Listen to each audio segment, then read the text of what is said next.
welcome back to our channel, and today we will continue the same chapter which is reproduction in animal. This is the chapter 9 of class 8. Today we will start a new topic which is asexual reproduction. अभी तक हमने sexual reproduction का सारा process कर चुका है. ये last topic हमारा बचता है जो कि है एसेक्सुअल रिप्रोडक्शन. एसेक्सुअल में आप एक बार रिकॉल करके देख सकते हैं. एसेक्सुअल में क्या था, गैमेट फॉर्मेशन नहीं था, सिंगल पेरेंट्स जो था वो प्रोड्यूस कर रहा था बेबी को और उसके अंदर कोई फ्यूजन नहीं हो रहा था गैमेट्स का. तो सेम वही वाले हम रिप्रोडक्शन की आज हम बात करेंगे, प्रॉपर अच्छे से एक्सप्लेन करेंगे उसे. एसेक्सुअल रिप्रोडक्शन की अगर हम डेफिनेशन की बात करें, द प्रोसेस ऑफ रिप्रोडक्शन यानी रिप्रोडक्शन हो रहा है in which new individuals are produce, यानी नए इंडिविजुअल तो बन रहे हैं from single parents. Main important चीज इसकी ये आती है कि सिंगल पेरेंट से बन रहे हैं, इसके अंदर दो पेरेंट्स की रिक्वायरमेंट नहीं है. जैसे कि सेक्सुअल रिप्रोडक्शन में आपने देखा था, उसमें मेल और फीमेल दोनों अलग अलग चाहिए थे. मेल जो होगा वो स्पर्म प्रोड्यूस कर रहा था, फीमेल जो थी वो एग प्रोड्यूस कर रही थी और दोनों का फ्यूजन होके वो जाइगोट बना रहे हैं. लेकिन इसके अंदर क्या होता है, सिंगल पेरेंट जो होगा वो अकेला ही होगा, उसको दूसरे की जरूरत नहीं होगी और बिना गैमेट्स के वो रिप्रोडक्शन जो होगा वो कर सकते हैं. इसके अंदर 3 केसेस आते हैं. अगर नेचुरली देखा जाए तो एक बर्डिंग होता है और एक बाइनरी फिशन होता है. जो क्लोनिंग होता है ये लैबोरेटरी केस के अंदर हम कह सकते हैं, यानी लैब्स के अंदर हम डेवलप करवा सकते हैं. ये एक डिफरेंट केस है, लेकिन ये एसेक्सुअल रिप्रोडक्शन में ही आता है. तो सबसे पहले हम देखते हैं बर्डिंग. बर्डिंग के अंदर क्या चीज होती है, occur in multi cellular animals. सबसे इंपॉर्टेंट चीज है कि किसके अंदर अक्कर होती है, मल्टी सेलुलर, यानी एक सेल से ज्यादा सेल्स है उसके अंदर, बॉडी के अंदर. जैसे कि हमारा हाइड्रा, ये एग्जांपल एक हाइड्रा का. हाइड्रा के अंदर क्या होते हैं, बहुत सारे सेल्स होते हैं लेकिन सिंपल स्ट्रक्चर होता है. मल्टी सेलुलर हमारी जो बॉडी होती है वो भी मल्टी सेलुलर होती है, लेकिन ये कॉम्प्लेक्स स्ट्रक्चर होता है. हम किसकी बात कर रहे हैं, मल्टी सेलुलर लेकिन सिंपल स्ट्रक्चर होगा. उसी के केस में क्या होगा, बर्डिंग हो सकता है. जैसे कि हमारे पास एग्जाम्पल कौन से होते हैं, हाइड्रा हो सकता है और स्पॉन्जेस हो सकते हैं. अब हम हाइड्रा पे अच्छे से देखते हैं कि बर्डिंग हो क्या रहा है, पूरा प्रोसेस होता कैसे है. ये हमारे पास एक हाइड्रा है, एक पेरेंट बॉडी है.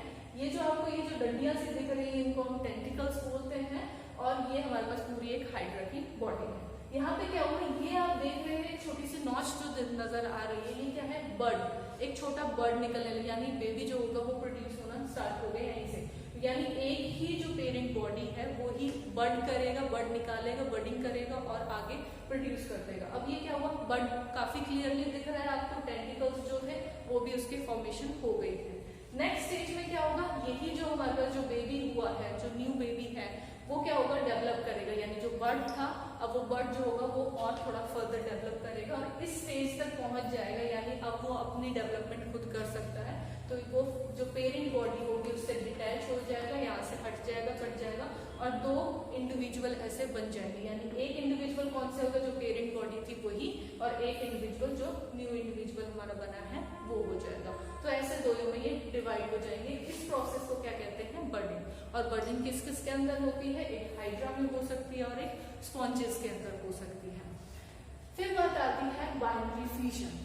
हम फ्यूजन नहीं कह रहे हैं, ये चीज ध्यान रखना. फिशन और फ्यूजन दोनों वर्ड्स के अंदर डिफरेंस होता है. फ्यूजन होता है 2 चीजों का मिलना. जैसे कि सेक्सुअल रिप्रोडक्शन में गैमेट्स जो थे वो फ्यूजन हो रहा था, गैमेट्स का दोनों गैमेट्स मिल रहे थे. लेकिन इसके अंदर क्या है, फ्यूजन हो रहा है, यानी एक सेल से 2 में डिवाइड होना, उसको हम फ्यूजन बोलते हैं.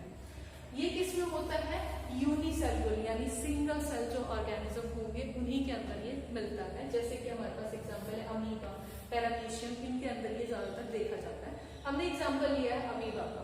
अमीबा के अंदर क्या है, ये हमारे पास एक पेरेंट सेल है, ये हमारे पास पूरा अमीबा दिख रहा है और उसका न्यूक्लियस है. अब ये क्या करेगा, सबसे पहले न्यूक्लियस डिवाइड होंगे. जब भी एक न्यूक्लियस 2 न्यूक्लियस में डिवाइड होता है तो वो न्यूक्लियस में नहीं, न्यूक्लियाई में डिवाइड होता है. तो ये जो 2 बनेंगे, जो छोटे छोटे आपको न्यूक्लियस जैसे ही दिख रहे हैं, लेकिन इनको हम क्या कहते हैं, न्यूक्लियाई बोलते हैं. बाद में डेवलप होके न्यूक्लियस बनेंगे. तो अभी डिवीजन किसकी हुई है, पहले न्यूक्लियस की डिवीजन होगी, 2 में बदला 2 न्यूक्लियाई बन गए. अब ये क्या करेंगे, साइटोप्लाज्म की डिवीजन होगी. यानी अब जो साइटोप्लाज्म होगा, जो बाहर का पोर्शन होता है, हमारे पास क्या चीज होती है, ये जो होता है ये साइटोप्लाज्म होता है और जो ये अंदर का जो पोर्शन होता है इसको क्या कहते हैं, न्यूक्लियस बोलते हैं. तो अब पहले हमारे पास न्यूक्लियस था वो डिवाइड हो गया है। अब हमारे पास क्या बात आती है, ये जो साइटोप्लाज्म था वो डिवाइड होगा। अब जैसे ही साइटोप्लाज्म डिवाइड होगा उसके बाद क्या चीज आ जाएगी, दो डॉटर सेल्स जो होंगे वो प्रोड्यूस हो जाएंगे। यानी अभी तक हमारे इसमें क्या था, एक इंडिविजुअल बन रहा था, एक जो था वो पेरेंट थे यूकेरियोट और दूसरा जो बर्ड से बना था वो वाला इंडिविजुअल। लेकिन इसके केस में जो बाइनरी फ्यूजन होता है उसमें क्या होता है, दो डॉटर सेल्स बनते हैं, दोनों न्यूली फॉर्म्ड होते हैं। ऐसा नहीं होता कि पेरेंट बॉडी ही बन रही है, हालांकि स्टार्टिंग पेरेंट बॉडी से ही होती है, लेकिन दो डॉटर सेल्स प्रोड्यूस होते हैं। और इसके किस किस के एग्जाम्पल क्या क्या है इसमें, अमीबा हो सकता है और पैरामीशियम हो सकता है, इन दोनों के अंदर ये देखा जाता है। अब बात आती है हमारे पास क्लोनिंग। क्लोनिंग से पहले हम एक बार रिवीजन कर लेते हैं कि हमारे नॉर्मली जो बायोलॉजिकल प्रोसेस होते हैं उन दोनों में ये दोनों जो प्रोसेस है हम कैसे होते हैं। बडिंग का हम एक बार फिर से रिकैप करते हैं। बडिंग के अंदर क्या चीज होती है कि मल्टी सेलुलर जो ऑर्गेनिज्म होते हैं उनके अंदर टेक प्लेस करता है, और बाइनरी फ्यूजन किसमें होता है, यूनिसेलुलर एनिमल्स के अंदर आता है। बडिंग के अंदर कौन से एग्जाम्पल होते हैं, हाइड्रा हो सकते हैं और स्पॉन्जेस हो सकते हैं।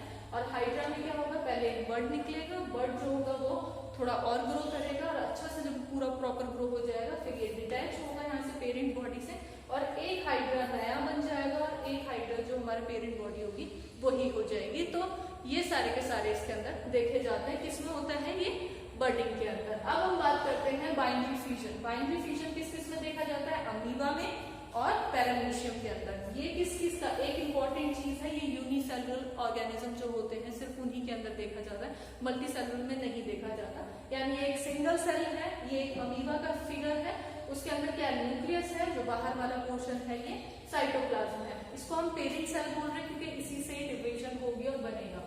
अब क्या हुआ, न्यूक्लियस जो होगा सबसे पहले वो डिवाइड होगा, एक न्यूक्लियस दो न्यूक्लियाई में डिवाइड हुए, तो ये दो न्यूक्लियाई बन गए हैं। अब ये दो न्यूक्लियाई अब क्या करेंगे, यहाँ पे जो साइटोप्लाज्म होगा वो भी डिवीजन करवाएंगे, तो दो साइटोप्लाज्म की डिवीजन होगी और दो डॉटर सेल्स के अंदर ये डिवाइड हो जाएगा। तो ये किसके अंदर होता है, बाइनरी फ्यूजन के अंदर। और किस किस का एग्जाम्पल आपको जो याद रखने हैं वो है अमीबा और पैरामीशियम।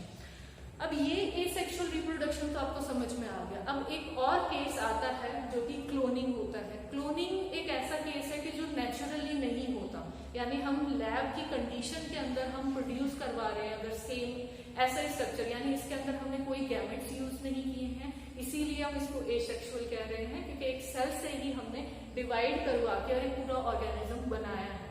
लेकिन ये लैब के कंडीशन में ही होता है, नेचुरली नहीं होता। क्लोनिंग का जो प्रोसेस होता है इसकी डेफिनेशन क्या होती है, पहले हम इस पे ध्यान देते हैं। Process of production of an exact copy, यानी बिल्कुल एग्जैक्ट कॉपी। वैसे तो एसेक्सुअल में सभी में यही होता है, काफी हद तक जो पेरेंट बॉडी होती है वैसा ही ऑफस्प्रिंग या फिर वैसे ही जो नई न्यू इंडिविजुअल बनता है वो काफी हद तक सेम ही होता है, डिटो कॉपी होती है। लेकिन क्लोनिंग के अंदर तो बिल्कुल एग्जैक्ट कॉपी होती है, थोड़ा सा भी डिफरेंस नहीं होता, बिल्कुल एग्जैक्ट होती है। ऑफ अ सेल, ये हो सकता है कि हमें क्लोनिंग एक सेल की कर रहे हैं, यानी एक सेल जो होगा दूसरे सेल में बन रहा है, बिल्कुल सेम कॉपी हो रही हो, एग्जैक्ट कॉपी हो, तो वो सेल की भी हो सकती है।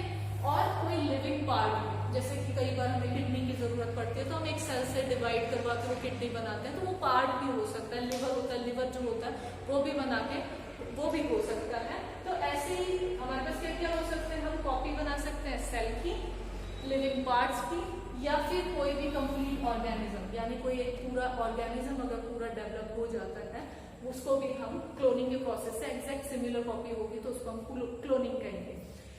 इसका एक लौता एग्जाम्पल, बहुत अच्छा एग्जाम्पल क्या है, डॉली। डॉली एक शीप है जो कि पहले हुआ करती थी, यानी अब उसकी जो है डेथ हो चुकी है। पहले जो इयान विल्मुट एक साइंटिस्ट थे जो कि स्कॉटलैंड में रहते थे, इन्होंने एक एक्सपेरिमेंट किया था और पहली बार क्लोनिंग, जो सक्सेसफुल क्लोनिंग हो पाई थी वो इन्होंने करके दिखाई थी। इन्होंने किया क्या था कि उन्होंने दो शीप ली थी, एक थी फिन डॉर्सेट शीप और दूसरी थी स्कॉटिश ब्लैक फेस ईव, यानी इनका जो फेस था ना वो ब्लैक कलर का था। तो आप इससे थोड़ा सा आइडिया लगा सकते हो कि ये एक अलग शीप थी और ये एक अलग शीप थी। इन्होंने क्या किया, फिन डॉर्सेट शीप के जो मेमोरी ग्लैंड सेल थे, यानी जो मेमोरी ग्लैंड सेल्स जो शीप के थे उसमें से न्यूक्लियस निकाल लिया। तो यानी इसका एक हमने सेल लिया, मेमोरी ग्लैंड सेल्स लिए और उसका जो न्यूक्लियस था वो निकाला। किसके अंदर डाला, जो स्कॉटिश ब्लैक फेस ईव थी इसका एग लिया, यानी जो एग प्रोडक्शन था वो कहाँ से लिया गया, हमने यहाँ से लिया।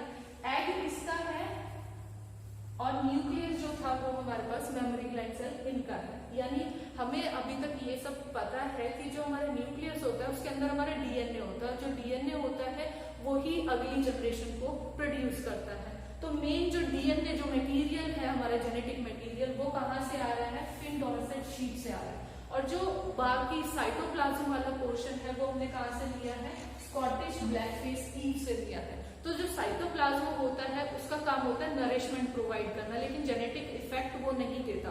जेनेटिक इफेक्ट जो होता है वो हमारा सिर्फ न्यूक्लियस देता है। तो इसका न्यूक्लियस लिया और हमने ये वाली जो शीट थी उसके एग के अंदर हमने डाल दिया और यही शीट जो थी वो मदर बनी, यानी सेरोगेसी भी इसी के अंदर हुई। ये जो हमारे पास एग बना, ये जो सेल बना, जाइगोट बना, उसको हमने इन्हीं के अंदर इम्प्लांट करवाया था, यानी ब्लैक फेस ईव जो थी उन्हीं के अंदर इम्प्लांट करवाया।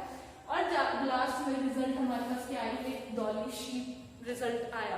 यानी वो एक लौती ऐसी शीप थी जो कि सक्सेसफुली भी हुई, यानी क्लोनिंग से भी हुई है और ये फर्टिलाइजेशन भी कर सकती है, यानी उसकी नेक्स्ट जनरेशन भी आई। ऐसा नहीं था कि वो अब आगे जाके फर्टिलाइजेशन नहीं कर सकती, ऐसा केस भी नहीं हुआ। लेकिन इसमें देखा क्या गया कि डॉली के कैरेक्टर्स जो थे वो सारे के सारे फिन डॉर्सेट शीप जो थी उन जैसे थे और जो स्कॉटिश ब्लैकफेस ईव थी उन जैसे बिल्कुल भी नहीं थे। क्यों नहीं थे, इसका केस क्या था, क्योंकि इसका हमने सिर्फ साइटोप्लाज्म लिया था, न्यूक्लियस हमने किसका लिया था, फिन डॉर्सेट शीप का। बेसिक ये इनकी मदर थी, लेकिन न्यूक्लियस जिसका होता है उसी के सारे फीचर्स उसमें आए। तो ये हमारे पास एक क्लोनिंग का एक इम्पॉर्टेंट प्रोसेस हुआ था जो कि काफी अच्छा रहा था, काफी सक्सेसफुल प्रोसेस हुआ था, जो कि एक इम्पॉर्टेंट चीज है क्लोनिंग के अंदर। तो एसेक्सुअल रिप्रोडक्शन में यही सब है। आई होप आपको ये सारे टॉपिक्स क्लियर हुए होंगे। अगर कोई डाउट है तो प्लीज आप कांटेक्ट करें और thank you so much for watching this video.